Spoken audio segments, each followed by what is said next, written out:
once your babies are start hatching out, one of the most asked questions or something that most people you're eventually going to experience this is I have a baby hog nose that will not eat. So what are some of your strategies that you've used to get a picky eater to start eating? And you can kind of piggyback on one of the products that you actually sell that you mentioned at the beginning of the video. Well, one of the cool things about hognose in the wild, the eggs are laid anywhere from June to mid-July. So they'll hatch in the wild, usually in early September.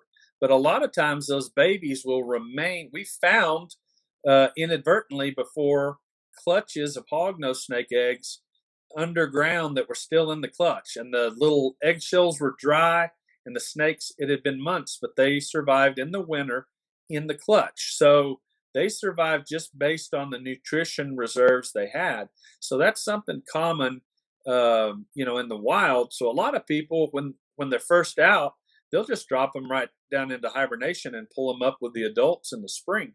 So that's something viable that can happen, and it won't harm your animal unless they're just teeny tiny and have no nutrient reserve. So a lot of people drop them down into hibernation to kind of stimulate that issue. Some people do it for 3 weeks or a month or 6 weeks and then pull them out. And a lot of times that will jumpstart them to go ahead and feed just that time of simulated hibernation. Um, Generally speaking, my mentor, Richard Evans, he would wait for 3 weeks before he offered any food after a hognose snake hatched. So keeping it pretty consistent, that's just the way that he would offer food. So for myself, I'll take all animals that are hatching, and once they emerge or leave the egg, in the incubation box, I'll pull those animals out and put them in, like, say, an 8-ounce deli cup. And it seems very tight to have those animals all together. Let's just say if it was a clutch of 6 animals, I'll put them all together in an 8-ounce deli that's got some moistened Sandy chips, and I will feed them all or offer food as a group. So I rarely ever have issues with two attacking one food item.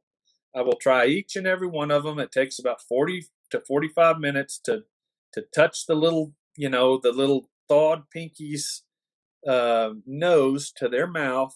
And a lot of times they just sit there and think about it, and then they'll start to open up, and I'll put it in. And those are always going to be my best feeders. And then the ones that don't, I'll come back 3 days later, try everybody again. But I've had tremendous success in feeding as a clutch in a single dish. Much so, I would say probably 70% better than individuating each of the babies and trying that way. I don't know Wow. if it's something to do with, the wild, or think the way things might happen in the wild, but that's just the way it's worked really well that I've developed over the last 2 years. So if I get animals that feed 3 or 4 times consistently on unscented, I'll go ahead and individuate them into their own, rack tub, and then all the rest of them keep trying the process. But if it gets 4 weeks down, 4 weeks or 5 weeks down the road, if they start to lose weight or whatever, then I'll use the toad scent method.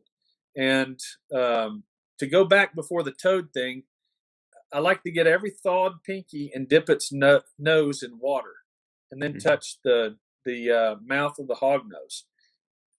And I'll tell you why I started doing that. In the wild, when a hognose snake seizes its prey, it doesn't matter what size the snake is, the prey always urinates every time.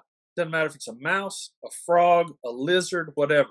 Lizards have urates for their urine, but they still have water that they expel Uh-huh. when they're attacked by anything, a milk snake, a king snake, a hognose, whatever. So we started picking up on that and taking every one of our little pinkies and dipping its nose in water and then touching the snake's face. And we had immediate results. It was real positive.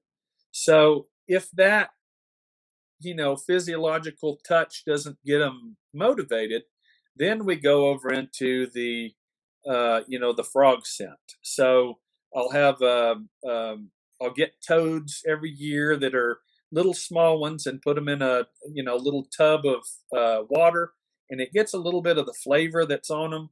And then we'll try that method. and that's just something that is intended to trigger uh, an an inert, instinctive, recognition of a food item. So I would say about 95% of them get going on the toad flavor, and then Okay. maybe 5% of my problem feeders, I'll have to revert to a similar method with lizard flavor. So that's another product that I sell also, and I developed a way that I can ship it all over the world without having to have customs paperwork or U.S. Fish and Wildlife forms or whatever like that. It doesn't have any toad parts. It's just got the flavor in it. So Okay. that's something that you can use. That's what I use. It's the most consistent. Now, other scentings that you can use are anything that's fish based. Yeah. And it's probably because the hognose snake, like I was saying earlier, when I was out in the wild catching those at the pond, the little frogs are everywhere. And I've seen hognose snakes before at the edge of a pond eating tiger salamander larvae. They eat like mud turtle eggs. They eat all kinds of stuff. But it seems like whatever they go after has some type of an oil or a flavor to it. So I've had good success with like salmon. Just get salmon from the grocery store, cut a little slice off, rub a pinky's face on it. They might take it that way. Tuna fish has been one that people have had success with. Sardines. Yeah, I've had a Here, lot of success with sardines. sardines are good. Smelt, if you've ever heard of smelt, smelt's a type of fish that's similar to a sardine that's really oily. It works. I've had people say that they fed them boiled egg, like pieces of boiled egg or like egg juice, after they boiled some eggs. What else? Hot dog juice.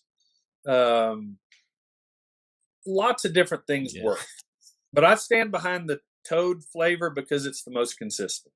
Yeah. I've never had anything that's worked better, and I've lost, $1,000. I lost a $4,000 snake because it would eat nothing, and we had no toads.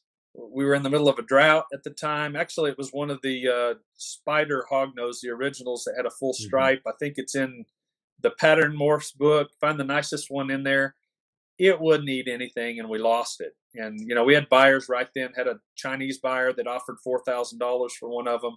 And at that time, that was when other hognose were, I mean, albinos were $150. So Yeah. for us, it was big money. I'm just saying that breeders that are working with animals are worth a lot of money. If you're like me, you'll do whatever you have to do to keep Yeah. that animal alive. At that time, I would have given $150 for magic toad scent if somebody had it. So that issue happening is what led me to develop the product to have so that people can get it, and so it's easy enough, so it's shippable, and I can ship it to Germany, or I can ship it to Taiwan, or wherever it needs to go for a nominal fee. And that's just kind of where that product came about. I really started releasing those, I think, in 20 2018 is when Magic Toad Scent came out, and it's been very popular. People really like it. Yeah. Definitely.